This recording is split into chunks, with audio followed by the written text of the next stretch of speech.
부동산 정책에 있어서 문재인이 탈레반이라고? 아유 그냥 확 그냥.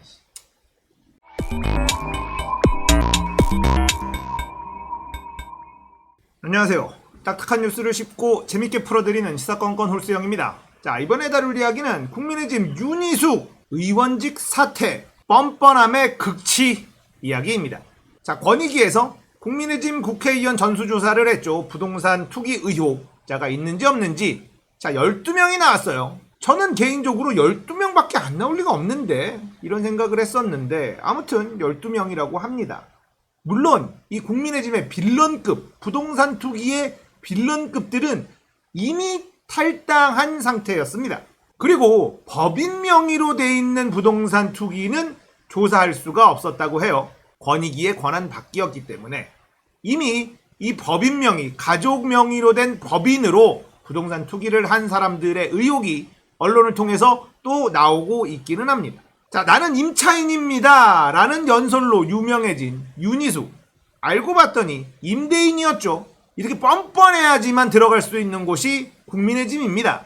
임대인이면서 임차인이라고 엄청난 메소드 연기를 보여줬었던 이 윤희숙이라는 인간이 부동산 투기 의혹 명단에 올랐어요. 들여다봤더니 아버지가 농지법 위반을 했다. 자, 여기까지만 들어보면 에이, 아버지가 잘못한 건데 연좌제도 아니고 뭐 이렇게 생각할 수가 있습니다. 그런데 실상을 파헤쳐보면 그런 게 아니었어요. 거기다가 윤희숙이 하는 행동을 보면 뭔가 이상했습니다. 자, 아버지가 농지법 위반으로 이 부동산 투기 의혹 여기에 걸린 건데 갑자기 의원직 사퇴. 이 양반이 대선 후보로 나오겠다고 했었거든요. 모르셨죠? 네, 저도 잘 몰랐어요. 아무튼 대권주자로 나가겠다라고 선언한 마당에 갑자기 아버지의 농지법 위반으로 의원직을 사퇴한다? 억울하면 싸워야 될 것 아닙니까? 그런데 본인이 둘 수 있는 초강수를 둔 거죠. 자, 윤희숙은 의원직을 사퇴한다고 기자회견을 합니다. 옆에서 이준석은 눈물을 찔끔찔끔 흘리면서 안 돼, 다시 생각해봐요 막 이러고 있었습니다.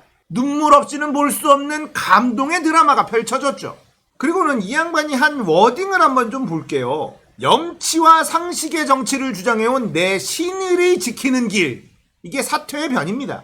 그리고는 이번 대선의 최대 화두는 현 정부의 부동산 실패와 내로남불 행태. 문재인 정부와 최전선에서 싸워온 제가 우스꽝스러운 조사 때문이긴 하지만 정권교체 명분을 희화화시킬 빌미를 제공해 대선 전투의 중요한 축을 허물 수 있다는 위기감을 느꼈다. 저는 여기서 꺾이지만 제가 떠나는 모습을 보고 국민들이 정치인을 평가할 때 도덕성 자질 평가를 포기하지 않았으면 좋겠다. 와, 이런 얘기를 했습니다. 대단한 결기가 느껴집니다. 근데 이게 다 쇼라는 겁니다. 결기는 무슨? 자, 윤희숙의 아버지가 산 땅이 왜 문제가 되는지 설명해 드리도록 하겠습니다. 자, 윤희숙의 아버지는 세종시에 축구장 크기의 1배 반짜리 엄청난 땅을 삽니다. 농사를 짓겠다는 거죠. 그런데 이 아버지의 나이가 80이에요. 80 먹은 노인네가 갑자기 농사를 짓겠다면서 연고도 없는 곳에다가 축구장 하나 반짜리의 땅을 산다? 납득이 안 되잖아요. 자, 여기 보시면 윤희숙 아버지가 매입한 토지가 요 아래쪽에 있고 그 옆에 보면 세종미래 일반산업단지, 전이 일반산업단지, 첨단 일반산업단지, 스마트그린 일반산업단지, 산업단지가 4개나 조성이 되어 있습니다. 윤희숙은 KDI에 다녔습니다. 이 KDI에서는 개발을 할 때 예타라고 하죠. 타당성 조사. 이런 것들을 하는 곳인데 이때 정보를 미리 알았다는 의혹입니다. 뭐 의혹이라 할 것까지도 없죠. 장사 하루 이틀 합니까? 자, 그러니까 쉽게 얘기하면 내부 정보를 활용해서 땅 투기를 했다는 겁니다. 그것도 아버지 명의로. 자, 아버지 나이가 80이니까 아버지가 직접 농사를 지을 일은 없을 뿐더러 돌아가시면 그 땅을 상속으로 받게 될 테니 차명 투자라고 해도 무방할 겁니다. 자, 윤희숙 아버지가 매입한 땅 주변의 산업단지만 무려 4개가 있고 산업단지 중에 가장 가까운 세종미래 일반산업단지와의 거리는 1.8km밖에 되질 않아요. 거기다 전이역이라는 역이 있는데요. 2017년 8월 국토교통부가 천안 청주공항 복선 전철 정차역으로 정한 역이라고 합니다. 전이역 역세권 개발 시 토지 가치가 급상승할 수밖에 없겠죠.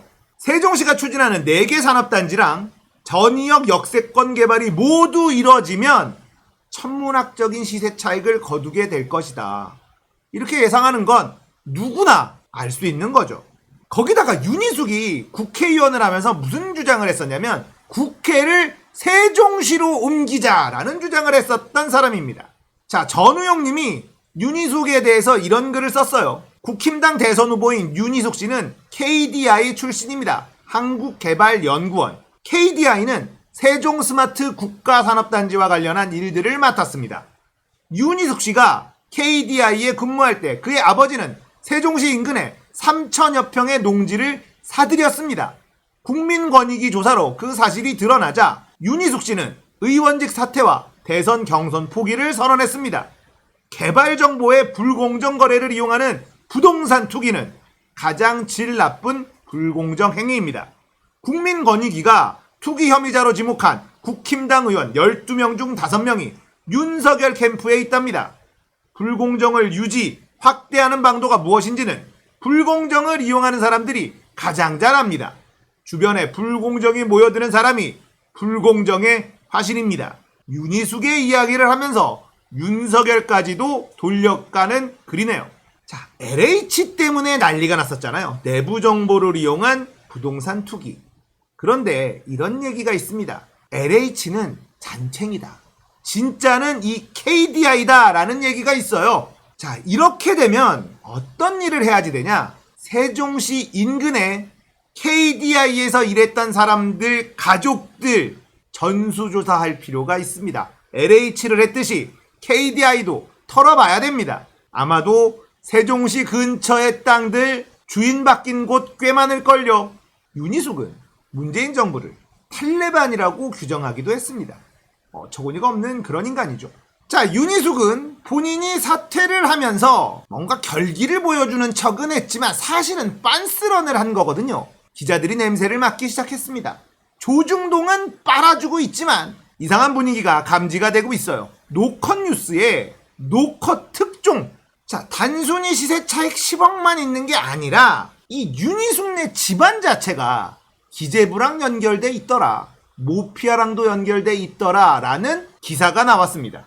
윤희숙 일가 박근혜 정부 실세 사위 활용 투기 의혹.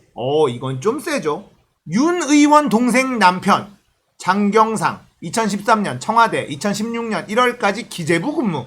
최경환의 핵심 측근이라는 거예요. 윤희숙하고 친박하고 인연이 있다라는 첫 확인이 된 사례다라는 거죠. 나는 임차인입니다 라고 얘기했던 윤희숙. 야, 정말 얘네들은 어디까지 뻔뻔해질 수 있나 싶습니다. 윤희숙은 26년 전 호적분리 이후 아버지 경제활동을 모른다 이렇게 얘기했습니다. 국민의힘 핵심 당직자는 윤희숙에게 상속되는 성격의 땅이다 이렇게도 얘기했다고 하는데 재밌어지죠? 자, 이제 정리를 해보겠습니다.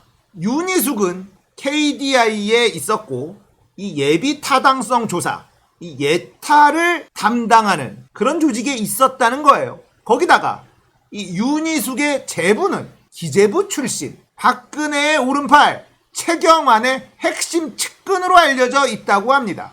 스토리가 어쩜 이렇게 아름답게 맞아떨어지는 거죠? 그래놓고 뭐? 부동산 정책에 있어서 문재인이 탈레반이라고? 아유, 그냥 확 그냥. 무슨 결기를 가지고 의원직 사퇴를 하는 척했지만 사실은 빤스런하는 겁니다. 자, 윤희숙의 사례를 그냥 넘어가면 안 됩니다. KDI 전수조사 들어가야 됩니다. LH를 했듯이 KDI도 전수조사 해야 됩니다. 이런 적폐를 뿌리 뽑을 수 있는 시간은 많지가 않아요. 윤희숙 사건이 단초가 돼서 KDI도 다 조져봐야 된다. 그리고 부당하게 얻은 이익들 전부 다 몰수해야 된다. 이게 상식 아닐까요? 국가를 위해서 일하라고 월급 주면서 일 시켜놨더니 자기랑 자기 가족들 배때기 채우는 데만 혈안이 돼 있는 인간들 엄벌을 내려야 됩니다. 뭐 엄벌을 내리기까지 못한다 하더라도 최소한 그렇게 벌어들였던 돈은 전부 다 뺏어야 된다. 자, 오늘은 의원직 사퇴는 눈물의 똥꼬쇼였다. 윤희숙 이야기였습니다. 공감되셨다면 구독, 좋아요, 알림 설정 부탁드릴게요. 감사합니다.